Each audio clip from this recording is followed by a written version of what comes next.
ओशो, आपने स्त्रियों के लिए प्रेम, पुरुष के लिए ध्यान का मार्ग बताया। तो इसमें धर्म ज्योति ने पूछा कि मेरी तकलीफ यह है कि मैं प्रेम में डूब पाती हूँ, नहीं ध्यान की गहराई में जा पाती हूँ। कृपा मेरे मार्ग का मार्गदर्शन कीजिए। धर्म गुरुओं का डाला हुआ जहर बाधा बन रहा है। उस जहर से जब तक छुटकारा न हो, प्रेम तो असंभव है, क्योंकि प्रेम सदा से ही निंदा की गई है। प्रेम को सदा बंधन कहा गया है, चूंकि प्रेम की निंदा की गई है, और प्रेम को बंधन कहा गया है, इसलिए स्त्री भी सदा अपमानित की गई है। जब तक प्रेम स्वीकार न होगा, तब तक स्त्री भी सम्मानित नहीं हो सकती, क्योंकि स्त्री का स्वभाव प्रेम है।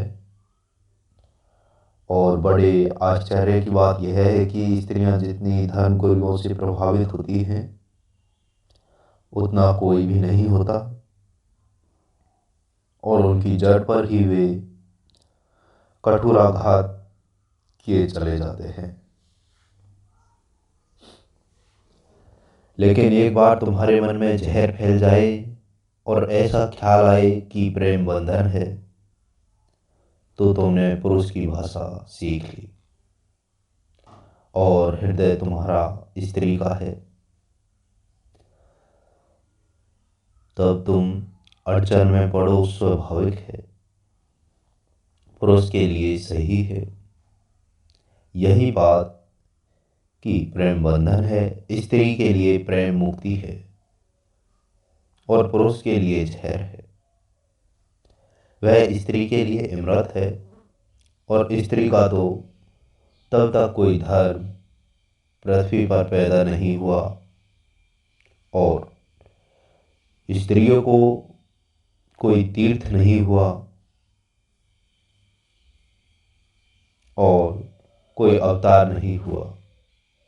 इसलिए स्त्री के हृदय की बात को किसी ने प्रकट भी नहीं किया। सारे धर्म पुरुषों के हैं। स्वभाव पुरुष ने अपने दृष्टिकोण को रखा है, वह पुरुष के लिए बिल्कुल सही है। पुरुष जैसे ही प्रेम में पड़ता है, वैसे ही बंधन खड़े हो जाते हैं, क्योंकि पुरुष का अहंकार प्रेम के बंधन देखता है। पूरा डूब तो नहीं पाता, डूब जाए तो प्रेम मुक्ति हो जाए, तो प्रेम मोक्ष हो जाए। डूब तो नहीं पाता, मजबूरी में बेबसी में झुकता है, लेकिन भीतर अहंकार पीड़ा पाता है, और सदा लगता है यह तो कारागृह हो गया, इससे कैसे छूटूं। स्त्री के लिए प्रेम बंधन नहीं मालूम होता, क्योंकि स्त्री पूरी ही झुक जाती है। समर्पण का स्वभाव है, कोई अहंकार के पीछे नहीं बचता, तो कोई बंधेगा कौन। जो बंध सकता था वह प्रेम में गिर ही गया। पुरुष भी झुक नहीं पाता, इसलिए बंधा हुआ मालूम पड़ता है। मिट जाए तो बंधने को कोई नहीं बचता, प्रेम बांधेगा क्या। और जब बांधने को कोई नहीं बचता, तो प्रेम मुक्ति करता है। प्रेम परम स्वतंत्रता हो जाता है, लेकिन समर्पण के बाद पुरुष की अड़चन है, संकल्प तो कर सकता है, समर्पण नहीं कर सकता। स्त्री की अड़चन समर्पण तो कर सकती है, संकल्प नहीं कर सकती। मगर इसको अड़चन बनाने की जरूरत नहीं है। जो जहां है वही मार्ग खोजना चाहिए। दूसरों की भाषा मत सीखना, अन्यथा अड़चन होगी। धर्म ज्योति के साथ यह हुआ। महात्माओं के सत्संग में रही है। महात्माओं ने पूरे मन को विकृत कर दिया। उन्होंने जो भी सिखाया वह पीछे ही नहीं छोड़ रहा है। मेरी बात भी सुन रही है, लेकिन महात्मा बीच में खड़े हैं। वे मेरी बात को भीतर प्रवेश नहीं होने देते। उनका संस्कार पुराना है और ऐसा भी नहीं है कि एक जन्म का हो, बहुत जन्मों का हो सकता है। और तब तक ये महात्माओं की भीड़ विदा नहीं होगी, तब तक प्रेम तो संभव नहीं हो पाएगा।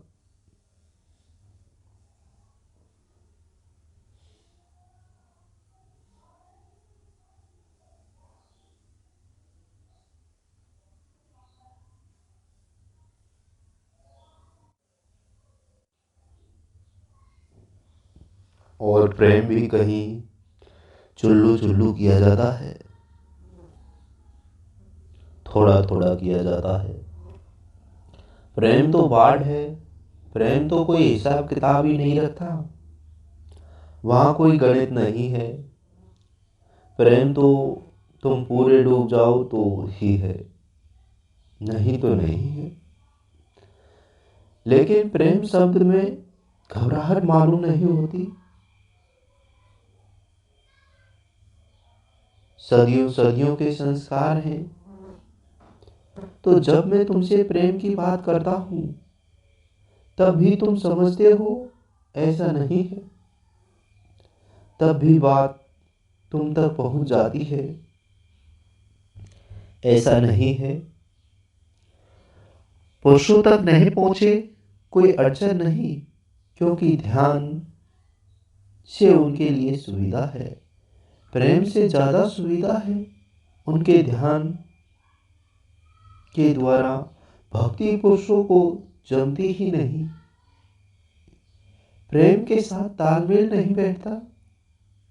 और कभी अगर अपवाद स्वरूप कोई पुरुष भक्त हो गया हो, तो अपवाद रूप ही कोई स्त्री ध्यानी हुई है, लेकिन उसके नियम निर्मित नहीं होता। पुरुष ध्यान से जाएगा। ध्यान है परम संकल्प। ध्यान का अर्थ समझ लो। ध्यान का अर्थ है अकेले में जाने की क्षमता। दूसरे पर कोई निर्भर नहीं रह जाए। दूसरे का ख्याल भी विस्मृत हो जाए। कभी ख्याल दूसरे के हैं, ख्याल मात्र पर है। जब कोई विचार न रह जाए तो स्वयं शेष रह जाए। और स्वयं के शेष रह जाने में स्वयं भी मिट जाता है, क्योंकि स्वयं अकेला नहीं रह सकता। वह पर के साथ ही रह सकता है। जिस नदी का एक किनारा खो गया, उसका दूसरा भी खो जाएगा। दोनों किनारे साथ साथ हैं। अगर सिक्के का एक पहलू खो गया, तो दूसरा पहलू अपने आप नष्ट हो जाएगा। दोनों पहलू साथ साथ हैं। जिस दिन अहंकार खो जाएगा, उसी दिन प्रकाश भी खो जाएगा। ऐसा मत सोचना जिस दिन अहंकार खो जाएगा उस दिन प्रकाश ही नहीं बचेगा। इस भूल में मत पड़ना, क्योंकि वे दोनों ही सिक्के के दो पहलू हैं। जिस दिन मौत समाप्त हो जाएगी, उसी दिन जीवन भी समाप्त हो जाएगा। ऐसा मत सोचना कि जब मौत समाप्त हो जाएगी तो जीवन अमर हो जाएगा। इस भूल में पड़ना ही मत। मौत और जीवन एक घटना के दो हिस्से हैं। अन्यों एक दूसरे पर निर्भर है। तो जब बिल्कुल छूट जाता है, तो स्वयं ही निजता में अंततः स्वयं ही नष्ट जब मिट जाता है, शून्य रह जाता है। ध्यान की यह अवस्था, उसको हमने समाधि कहा है। दो शब्द बनाने चाहिए, ध्यान समाधि और प्रेम समाधि। समाधि तो दोनों में एक ही है, लेकिन दोनों के मार्ग बड़े अलग हैं। पुरुष को समाधि उपलब्ध होती है जो बुद्ध को उपलब्ध हुई, वह है ध्यान समाधि। पर एक छोटा स्व छूट गया, समाधि उपलब्ध हुई। मीरा को जो समाधि उपलब्ध हुई वह है प्रेम समाधि। पर को नहीं छोड़ा, स्वयं को समर्पित किया। इतना समर्पित किया कि स्वयं ने बच सका, पर ही बचा, और वह अकेला बचा तो फिर मिट गया। समाधि उपलब्ध हो गई, जहां दो मिट गए वहां समाधि। लेकिन मीरा की प्रेम समाधि आई है, बुद्ध की समाधि ध्यान से आई। समाधि तो एक है, लेकिन मार्ग बड़े अलग अलग। बुद्ध की बात सुन सुनकर प्रेम से आस्था उठ गई। पुरुष की उठ जाए कोई हर्जा नहीं, लाभपूर्ण है। लेकिन स्त्री की उठ जाए तो खतरा है, क्योंकि पुरुष के स्वभाव के अनुकूल है। ध्यान का मार्ग स्त्री के स्वभाव के अनुकूल नहीं, और स्त्री पुरुष विपरीत है, इसलिए तो उनमें इतना आकर्षण है। वे ऋण और धन विद्युत की तरह हैं, दिन और रात की तरह हैं, जीवन और मृत्यु की तरह हैं, विपरीत हैं, और इसलिए तो आकर्षण है। विपरीत में ही आकर्षण होता है। समान तो विकर्षण हो जाता है, समान से तो ऊब जाती है। विपरीत में तो खोज और जिज्ञासा जारी रहती है।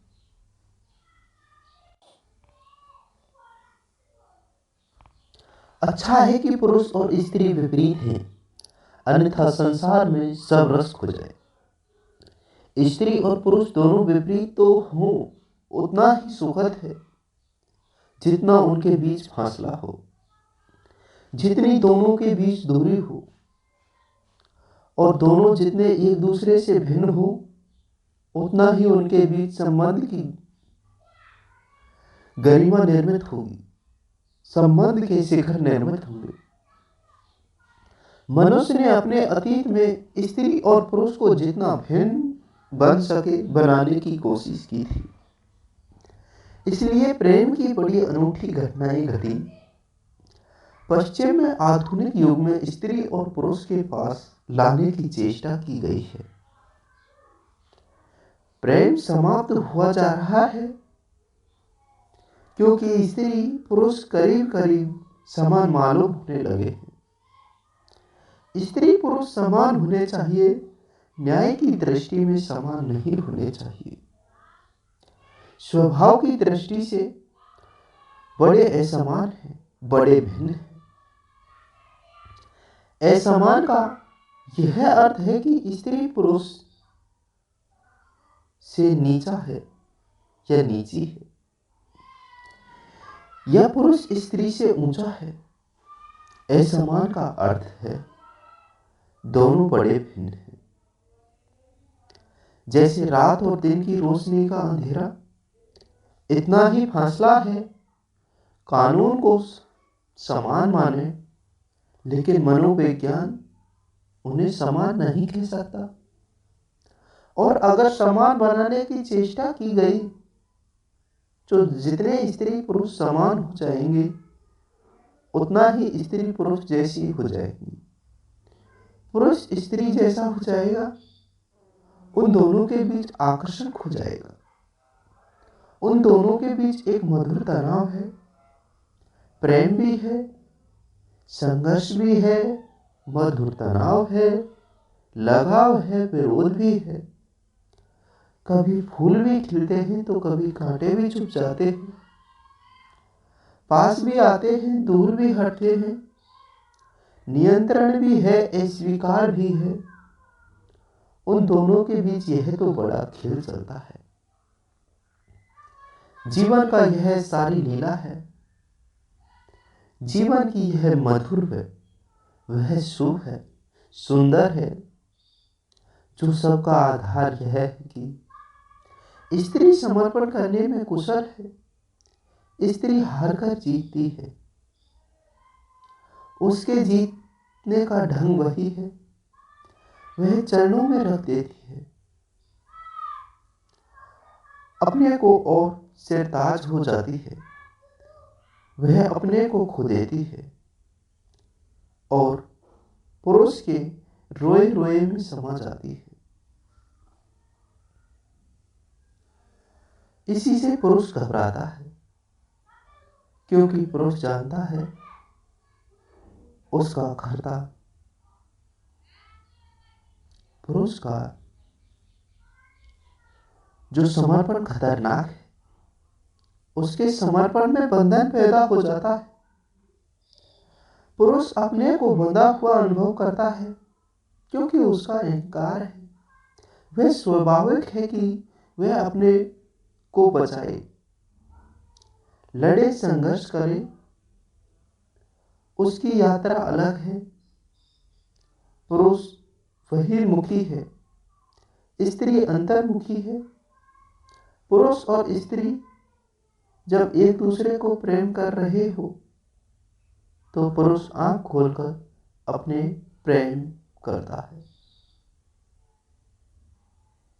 स्त्री आंख बंद करके जब भी स्त्री का भाव में होती है आंख बंद कर लेती है, क्योंकि जब भी भाव में होती है वह अंतर्मुखी हो जाती है। वह प्रेम भी जिस व्यक्ति से करती है उसको भी जब ठीक से देखना चाहती है तो आंख बंद कर लेती है। यह भी कोई देखने का ढंग हुआ, मगर यह स्त्री का ढंग है, क्योंकि ऐसे आंख बंद करके वह चिन्मय को देख पाती है। आंख खोलकर तो मृण्मय दिखाई पड़ता है। और स्त्री जब भी किसी को प्रेम करती है तो परमात्मा से कम नहीं मानती। आंख बंद करके परमात्मा दिखाई पड़ता है, आंख खोलो तो मिट्टी की देह है। लेकिन पुरुष का रस भीतर से कम है, बाहर से ज्यादा है। पुरुष आंख खोलकर प्रेम करना चाहता है, प्रेम के क्षण में भी चाहता है कि वह रोशनी हो, ताकि वह स्त्री की देह को ठीक से देख सके। तो पुरुषों ने स्त्रियों की नगण्य मूर्तियां बहुत बनाई हैं। स्त्रियों ने पुरुषों की एक नगण्य मूर्ति नहीं बनाई, और पुरुषों ने स्त्रियों के नाम पर कितना अश्लील पोर्नोग्राफी और साहित्य चित्र पेंटिंग की है। स्त्रियों ने एक भी नहीं की, क्योंकि पुरुषों का रस देह में है, रूप में है, रंग में है, बहिर में है। स्त्रियों को तो भरोसा ही नहीं आता कि शरीर के चित्रण में इतनी उत्सुकता क्यों है, क्योंकि स्त्री तो शरीर के पार देखने की सुविधा है। उसके पास एक झरोका है जहां से वह देह को भूल जाती है और परमात्मा को देख लेती है। पुरुषों ने नहीं समझाया है स्त्री को कि पति परमात्मा है। यह स्त्रियों की प्रतीति है कि जिसको भी उन्होंने प्रेम किया उसे परमात्मा देखा है। जहां प्रेम की छाया पड़ी वहीं परमात्मा प्रकट होता है। जहां प्रेम की भनक आई वहीं परमात्मा के आने का आरंभ हो जाता है।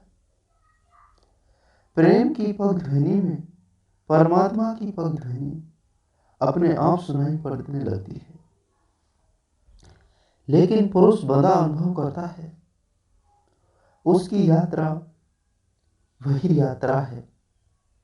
उसे चांद तारों पर जाना है, उसे दूर से जीतना है, उसे संसार को विजय करना है। ऐसे अगर घर में बन जाएगा तो फिर यह दूर की यात्रा का क्या होगा? बाजार में कौन जीतेगा? दिल्ली में कौन विराजमान हुआ? कहाँ जाएगा? कौन भागेगा? यह आपाधापी को कौन करेगा? तो जैसे जितना ही महत्वाकांक्षी पुरुष हो उतना ही स्त्री को बचेगा, महत्वाकांक्षी राजनीतिक हो स्त्री से बचेगा, क्योंकि अलग स्त्री से बांध लिया तो स्त्री का भी संसार है, फिर उसके पास संसार बचता ही नहीं। वैज्ञानिक महत्वाकांक्षी हो, अन्वेषण में लगा हो, स्त्री से बचेगा, ध्यान करने वाला ध्यानी हो। स्त्री से बचेगा क्योंकि स्त्री इस पूरी तरह घेर लेती है कि फिर कुछ और करने की सुविधा न रह जाती है। ध्यान न करने देगी, शस्त्र न पढ़ने देगी, चुनाव न लड़ने देगी, धन न कमाने देगी, क्योंकि चारों तरफ से घेर लेगी। स्त्री तुम्हारे चारों तरफ प्रेम का एक घर बनाती है। उसे तुम्हें लगता है कि तुम घुटे घुटे अनुभव करते हो, क्योंकि तुम्हारी महत्वाकांक्षा मरती है। वह पुरुष स्त्री के प्रेम के लिए राजी हो सकता है जो अहंकार को छोड़ने को राजी हो। यह पुरुष के लिए बहुत कठिन है। इसका एक उपाय है, उसके लिए ध्यान की गहरे ध्यान में उतरे। तो मेरे देखने में ऐसा है कि अगर पुरुष गहरे ध्यान में उतर जाए तो प्रेम के योग्य हो पाता है, और स्त्री अगर प्रेम में उतर जाए तो ध्यान के योग्य हो पाती है। स्त्री सीधे ध्यान कर सकेगी, तुम उसे लाख समझाओ, चुप होकर शांत बैठ जाओ, वह कहेगी लेकिन उसके लिए किसको याद करे, उसका स्मरण करे, किसकी प्रतिमा सजाए, किसका रूप देखे भीतर। मंदिरों में प्रतिमाएं हैं, सभी स्त्रियों ने रखी हैं। परमात्मा के नाम जितने गीत हैं वे सब स्त्रियों ने गाए। भजन है, कीर्तन है, उनका अनूठा रस स्त्रियों ने लिया है। और पुरुषों के लिए स्त्रियों के बीच बड़ी बेबुझ पहेली है। वे एक दूसरे को समझ नहीं पाते हैं। समझे भी कैसे? तुम जिस स्त्री के साथ जीवन भर रहे हो या जिस पुरुष के साथ जीवन भर रहे हो उसको भी समझ नहीं पाते, क्योंकि भाषा अलग है, यात्रा अलग है, दोनों की सोचने का ढंग, होने का ढंग अलग अलग है। जिस दिन मैं ठीक समझ जाऊंगी उस स्त्री की मनोविज्ञान अलग हो जाए। पुरुष का मनोविज्ञान अलग है, उन दोनों के मन अलग हैं। इसलिए सिर्फ मनोविज्ञान कहने में कुछ भी नहीं होगा। मनोविज्ञान से क्या पता चलता है किसका मनोविज्ञान, स्त्री या पुरुष का? स्त्री के मन का ढांचा अलग है, पुरुष के मन का ढांचा अलग है। इसलिए पुरुष महावीर और बौद्ध बन जाता है। महावीर को हमने नाम दिया जिन, जिसने जीत लिया। बौद्ध को हमने नाम दिया बुद्ध, जो जाग गया। लेकिन मीरा से पूछो, जीता मीरा कहेगी हारे। कृष्ण को और कुछ जीतने की बात ही बेहुदी है। परमात्मा तो जीतने की बात ही बेहुदी है। जीतने की भाषा में ही आक्रमण और हिंसा है। और समझो, महावीर जैसे अहिंसक को भी हमने जिन कहा है, लेकिन जिन शब्द में हिंसा है, जीता विजय, वह भाषा ही क्षत्रिय की है, वह भाषा पुरुष की है। जब महावीर जैसे परम ध्यान को उपलब्ध हुए, लेकिन भाषा को तो पुरुष ही रहेगी, भाषा तो पुरुष ही रहेगी।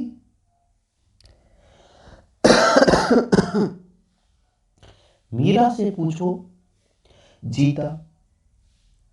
मीरा कहेगी तुम समझे ही नहीं, प्रेम में कहीं कोई जीता है, हारते हैं, मगर हार ही वह या वहां जीत है। मीरा से पूछो, जागी। मीरा कहेगी जागना कहां, वहां तो खोना है, वहां तो मिटना है, वहां तो बेहोशी ही होश है। अब इसको थोड़ा समझ लेना, मीरा के लिए बेहोश हो जाना होश है और हार जाना जीत जाना है। महावीर और मीरा को मिला दो, इसके बीच बड़ी कठिनाई खड़ी हो जाएगी, इसके बीच चर्चा चल सकेगी। इनकी भाषा अलग होगी, जैसे दोनों अलग अलग भाषा बोलते हो, एक जर्मन बोल रहा हो तो एक जापानी, और कोई तालमेल नहीं बैठता हो, बैठेगा ही नहीं। पुरुष के लिए स्त्री पहली रही है, स्त्री के लिए पुरुष पहली है। स्त्री सोच ही नहीं पाती कि तुम किस लिए चांद पर जा रहे हो, घर काफी नहीं। वही तो यशोधरा ने बोते से पूछा, जब वे लौटकर आए, कि तुमने वहां पाया, वह नहीं मिल सकता था। ऐसा जंगल भागने की क्या पड़ी, यह घर बुरा था, अगर शांत ही होना था तो जितनी सुविधा यहां थी इतनी वहां जंगल में तो नहीं थी। तुमने कहा होता, हम तुम्हें बाधा नहीं देते, हम तुम्हें एकांत में छोड़ देते, हम सारी सुविधा कर देते कि तुम्हें जरा भी बाधा नहीं पड़े। लेकिन बोध को अगर यशोधरा ऐसा इंतजाम कर देती कि जरा भी बाधा नहीं पड़े, यशोधरा अपनी छाया भी नहीं डालती बोध पर, तो भी बोध बंधे बंधे अनुभव करते, क्योंकि वो अनजाने तार यशोदा के चारों तरफ फैल जाते और भी ज्यादा फैल जाते। वह छाया की तरफ चारों तरफ अपना जाल बुन देती। घबरा कर भाग गए। जो भी कभी भागा है जंगल की तरफ, प्रेम से घबरा कर भागा है। और क्या घबराहट है, कहीं प्रेम बाधा न ले, बाधा में नहीं डाल दे, कहीं प्रेम आसक्ति नहीं बन जाए, कहीं प्रेम राग नहीं हो जाए। स्त्रियों को जंगल की तरफ भागते हुए नहीं देखा गया, क्योंकि स्त्रियों को समझ में ही नहीं आता भागना कहाँ है, डूबना है, डूबना यही हो सकता है। स्त्री ने बहुत चिंता नहीं परमात्मा की, जो आकाश में है, उसने तो उसी परमात्मा की चिंता के निकट और पास है।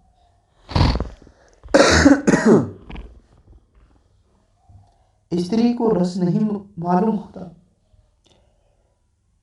चीन में क्या हो रहा है, उसका रस होता है पड़ोसी के घर में क्या हो रहा है।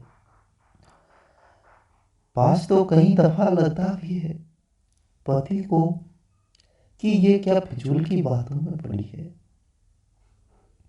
पड़ोसी की पत्नी के साथ चली गई, कि पड़ोसी के बच्चा पैदा हुआ, कि पड़ोसी की नई कार खरीद लाया, ये भी क्या फिजूल की बातें हैं। वियतनाम है, इजराइल है, बड़े सवाल दुनिया के सामने हैं। तू ना समझ, पड़ोसी के घर बच्चा हुआ, यह भी कोई बात है। लाखों मर रहे हैं युद्ध में, एक बच्चे के होने से क्या होता है।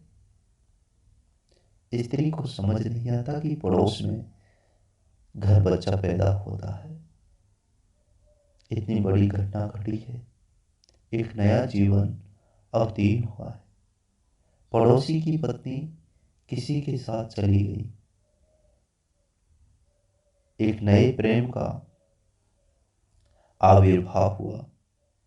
तुम्हें इसका कुछ रसी नहीं, इजराइल से लेना देना क्या है। इजराइल से फासला इतना है कि स्त्री के मन पर उनका कोई अंकुरण नहीं होता, कोई छाप नहीं पड़ती। दूरी इतनी, स्त्री परमात्मा जो दूर बहुत है, आकाश में उसमें उत्सुक नहीं है। परमात्मा जो बहुत पास है, बेटे में है, पति में है, परिवार में है, पड़ोसी में है। उसमें रस है, क्योंकि दूर जाने की उसकी आकांक्षा नहीं। यही डूब जाना, और जिसे डूबना है वह कहीं भी डूब सकता है, लेकिन जिसे जीतना वह हर कहीं नहीं जीत सकता। जीतने के लिए तो इंतजाम करना पड़ेगा युद्ध का, जीतने के लिए तो संघर्ष की व्यवस्था करनी पड़ेगी, हारने के लिए तो थोड़े ही कोई व्यवस्था करनी पड़ती है। जीतने के लिए व्यवस्था करनी पड़ती है, हारना तो कभी भी हो सकता है। निहत्थे, उसके लिए कोई शस्त्र का थोड़े ही आयोजन करना पड़ेगा, सेना थोड़ी इकट्ठी करनी पड़ेगी। हारना तो अभी हो सकता है, जैसे हो तुम वैसे ही, लेकिन जीतने के लिए तो बड़ा उपाय करना पड़ता है। फिर भी पक्का नहीं है कि जीत पाओगी। तो महावीर के जीवन का बड़ा आयोजन है, वह विजय की यात्रा है। मीरा के जीवन में कोई आयोजन नहीं है, वह जहां थी वहीं नाचने लगी। वह वहां भी वहीं दीवानी हो गई। महावीर को होश साधना है, मीरा को बेहोशी साधना। तो यह धर्म ज्योति की तकलीफ मैं समझता हूँ। साधुओं ने बिगाड़ा और वे महात्मा अभी भी इसके चित्त पर भारी हैं। यह मेरे पास भी आ गई तो भी आ नहीं पाई। संस्कार इसके वही जड़ता के हैं, इसलिए प्रेम मुश्किल है, और ध्यान तो स्त्री को मुश्किल होता ही है। जब प्रेम ही नहीं हो पाएगा तो ध्यान तो हो ही नहीं सकेगा। प्रेम से ही ध्यान की तरफ जाने का रास्ता है। बेहोशी से होश साधेगा, हार से ही विजय मिलेगी। तो जितनी जल्दी हो सके उतनी जल्दी जो जहर के संस्कार दिए गए हैं उनको छोड़ दो, उनको हटाओ। इन संस्कारों के कारण तुम ठीक स्त्री ही नहीं रह पाओगी। तुम्हारा हृदय प्रेमुदित नहीं होगा, तुम खिल नहीं पाओगी। ध्यान रखो, अगर प्रेम ही नहीं सदा तो ध्यान तो कैसे सदेगा। प्रेम को ही साध लो तो ध्यान भी सद जाएगा। प्रेम की अनंतम गहराई में ध्यान का फूल खिलेगा, वही स्त्री के लिए मार्ग है। हाँ, कुछ भी कभी कभी अपवाद स्वरूप स्त्रियों ने ध्यान भी साधा है, लेकिन अपवाद को मैं नियम नहीं बताता या नियम नहीं बना सकता। कश्मीर में एक स्त्री हुई, लल्ला है, उसकी महावीर से बैठ पाती है। वह महावीर जैसी नग्न रही, कोई दूसरी स्त्री पूरी पृथ्वी पर नहीं है। जैसे महावीर नग्न रहे, ऐसे ही लल्ला है भी नग्न रही। अकेली ही स्त्री है वह पूरे मनुष्य जाति के इतिहास में जंगल की तरफ भागी और नगण्य हो गई। कश्मीर में उसका बड़ा आदर है। कश्मीरी कहते हैं हम दो ही शब्द जानते हैं, अल्लाह है और लल्ला है। मगर लल्ला है स्त्रियों की प्रतिनिधि नहीं है, वह अपवाद है। ऐसे ही चैतन्य हुए पुरुष वे अपवाद हैं, वे पुरुषों के प्रतीक नहीं हैं। प्रतीक तो महावीर ही हैं। चैतन्य नाचे स्त्रियों जैसे भक्ति विभोर ठीक है, लेकिन उसके नियम ही नहीं बनते। और हमेशा ध्यान रखना, नियम के चलने की कोशिश करना, और जो अपवाद है वह पूछने नहीं आएगा। जो नियम है वही पूछने आया है। अपवाद जो है वो तो पूछता ही नहीं। अपवाद अगर धर्म ज्योति होती तो साधना सदने लगता। अपवाद नहीं है जो स्त्री गलत बातों के प्रभाव में पड़ गई, पुरुषों का जहर सिर पर हावी हो गया। अब वह बाधा डाल रही है, वह प्रेम नहीं करने देता, और जितना यह ध्यान करने की कोशिश करती है वह झूठी है। यह कोशिश सिर्फ प्रेम से बचने के लिए करती है। इसकी जो ध्यान की कोशिश चल रही है वह सिर्फ इसलिए ताकि प्रेम में उलझने या उलझना पड़े। और प्रेम तो पाप है, प्रेम तो झंझट है, उसे बचाना है तो ध्यान करना है। और मैं तुमसे कह रहा हूं कि प्रेम से ध्यान होगा और तुम प्रेम से बचने को ध्यान करने चलेगी, कठिनाई हो जाएगी, उधर से अटक जाओगी, त्रिशंकु की दिशा हो जाएगी, और देर नहीं लगती।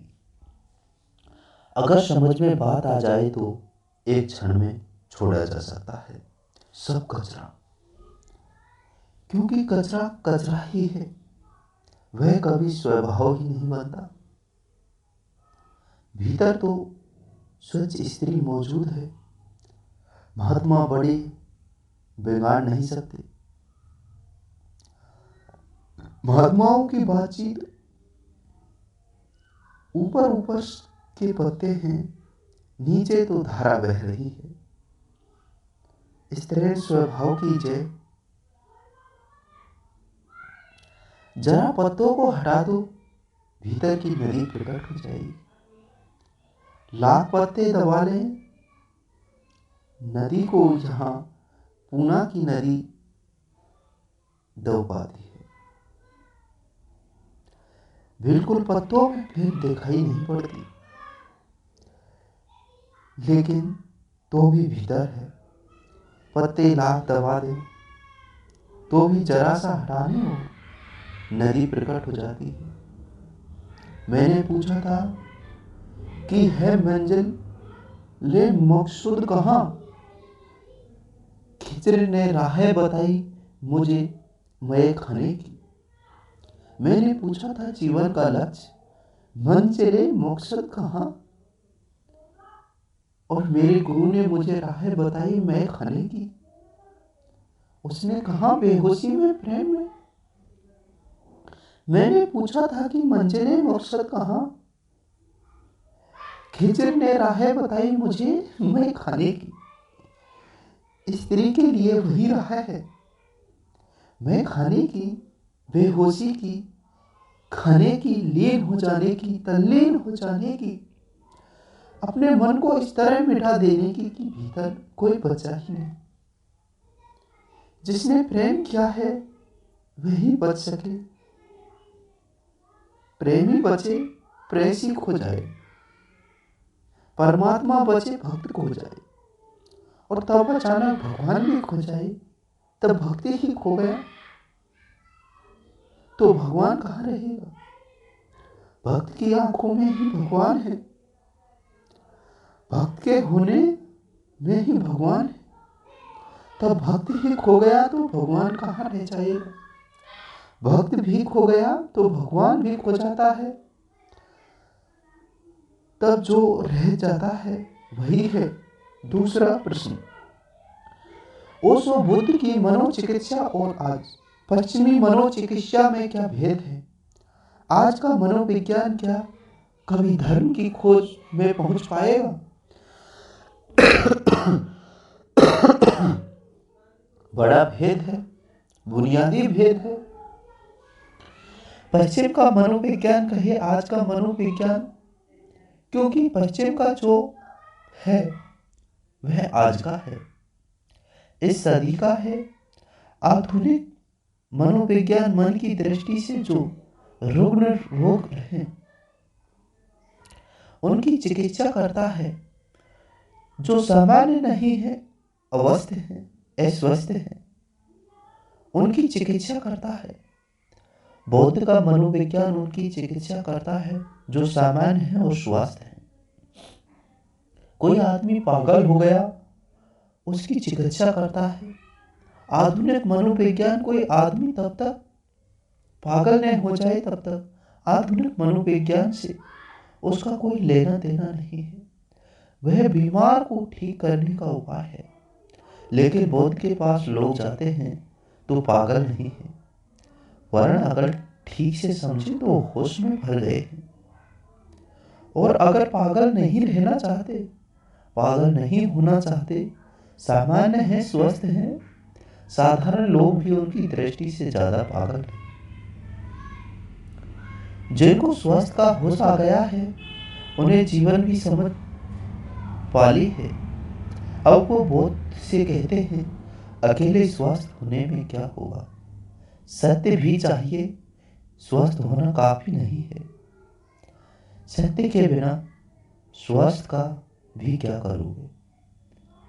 तो स्वस्थ और परम स्वास्थ्य की तरफ ले जाने की व्यवस्था है। अगर तुम डावांडोल हो गए हो तो सामान्य जीवन में ठीक से दुकान नहीं कर पाते, ठीक से दफ्तर नहीं जा पाते, स्मृति कमजोर हो जाती है, चूक जाते हो। इस तरह की बातें अगर तुम्हारे जीवन में है तो आधुनिक मनोविज्ञान उपयोगी। लेकिन सब ठीक चल रहा है, कोई गड़बड़ नहीं है, और सब ठीक चलता है और कोई गड़बड़ नहीं मालूम होती, तभी अचानक तुम्हें पता चलता है कि ये सब ठीक भी चलता रहा है, तो मौत तो समाप्त हो जाएगी। ये सब ठीक भी चलता रहा तो जाऊंगा कहाँ, पहुंचूंगा कहाँ। ये सब ठीक भी है तो भी मौत आ रही है, ये सब भी ठीक है तो भी मैं मरा जा रहा हूँ, मिटा जा रहा हूँ। ये सब भी तो भी व्यर्थ और एसार है। जिस दिन तुम्हें सब ठीक होते हुए भी आसार का बोध होता है, उस दिन तुम बौद्ध पुरुषों के पास जाते हो पूछने कि सब चीज ठीक है, धन है, पत्नी है, बच्चा है, मकान है, सब ठीक है, कहीं कोई अड़चन नहीं है, सुविधा से जी रहा हूँ और सुविधा से ही मर भी जाऊंगा। लेकिन क्या सुविधा से जीना और सुविधा से मर जाना ही मंजिले मकसूद है? क्या यही लक्ष्य है? जीवन का इतना काफी है क्या कि सुविधा से जी लूं और सुविधा से मर जाऊं, इतना काफी है क्या कि सुविधा से जी लूं और सुविधा से मर जाऊं, सुविधा काफी है। तब बौद्ध मनोविज्ञान की शुरुआत होती है। जिसको यह दिखाई पड़ने लगा सुविधा सार नहीं है, सामान्य हो जाना कुछ भी मूल्य नहीं रखता, स्वस्थ हो जाने में भी कुछ नहीं है, जब तक सत्य न मिल जाए। जिससे कि जीवन में उल्लेख है कि वे एक गांव में आए और उन्हें एक आदमी को शराब पिए रास्ते के किनारे नाली में पड़े गालियां बकते देखा। तो उसके पास आए, करुणा से उसे हिलाया और उठाया और कहा, तू अपना जीवन शराब पी पी कर क्यों बर्बाद कर रहा है? नाली में पड़ा है। उस आदमी ने आंखें खोली, जिसको देखकर होश आया। उसने कहा कि मैंने प्रभु, मैं तो रुकने था, घाट भी नहीं छोड़ सकता था। तुम ही ने छूकर मुझे ठीक किया था। अब मैं ठीक हो गया। अब इस स्वास्थ्य का क्या करूं? मुझे तो शराब पीने की स्वाद कुछ सूझता नहीं। मैंने कभी पी थी नहीं थी। मैं तो घाट पर पड़ा था, शराब घर तक भी नहीं आ सकता था तुम्हारी कृपा से। जिससे सोचने लगे कि मेरी कृपा का यह परिणाम हुआ है, वे उदास आगे बढ़े। उन्होंने एक आदमी को एक वेश्या के पीछे भागते देखा। उसे पकड़ा और कहा कि आंखें इसलिए नहीं परमात्मा ने दी है, यह क्यों वासना के पीछे भागा जा रहा है कि पागलपन में दौड़ रहा है? उस आदमी ने गौर से रुककर देखा। उसने कहा, मेरे प्रभु। वह पैर पर गिर पड़ा। मैं अंधा था, तुमने ही छूकर मेरी आंखें ठीक की। अब इन आंखों का मैं क्या करूं? मैं तो किसी वेश्या के पीछे नहीं भागा था। मुझे तो रूप का पता ही नहीं था। मैं तो जन्मांध था। तुम्हारी कृपा ने मुझे आंखें दी। इन आंखों का क्या करूं? जिससे बहुत उदास होकर वो गांव से बाहर निकल आए और बड़े चिंता में पड़ गए। मेरी कृपा से ये परिणाम। उन्होंने एक आदमी को फांसी लगाते देखा।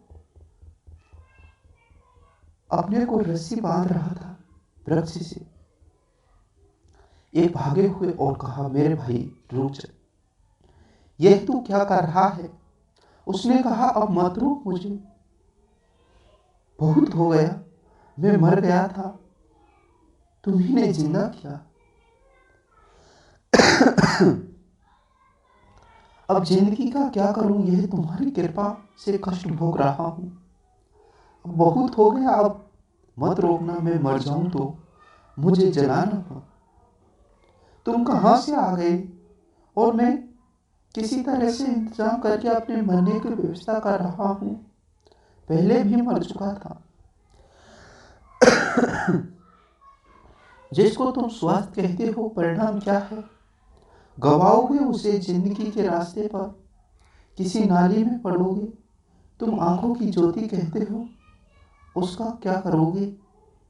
कहीं रूप पर भरमाओगे तो कहीं तुम्हें जीवन कहते हैं। तुम जीवन कहते हो, उसका भी उपयोग सिवाय आत्महत्या के कोई धीरे धीरे करता है, कोई जल्दी करता है, कोई एक छलांग में कर लेता है, कोई आत्महत्या करने में 70 साल का होता है। इसे कोई फर्क नहीं पड़ता।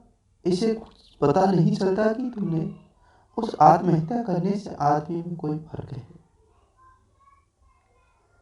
वह जरा हिम्मत पर रहा होगा। एक झटके में चाहता था कि तुम कमजोर हो, धीरे धीरे करते हो, रोज रोज मरते हो। तुम क्या कर रहे हो यहाँ पृथ्वी पर सिवा मरने की? बौद्ध का मनोविज्ञान वहां से शुरू हो जाता है जहां तुम्हारे पास सब है और प्रतीत होती है कि कुछ भी नहीं है। आज का मनोविज्ञान दीन और रोकने के लिए है। बुद्ध का मनोविज्ञान सम्राट और समर्थ के लिए है, जिसके पास सब है और अनुभव में आया कुछ भी नहीं। हाथ खाली है, ऐसे हाथ भरे हैं हीरे जवाहरातों से, मगर हीरे जवाहरात व्यर्थ हैं। जिसको भरी जिंदगी के बीच जिंदगी उजाड़ मालूम पड़ती, संपत्ति के बीच विपत्ति दिखाई पड़ती, स्वास्थ्य के बीच सिवाय रोगों के घर में कुछ सिवाय नहीं मालूम पड़ता, और ज़िंदगी केवल मौत की तरफ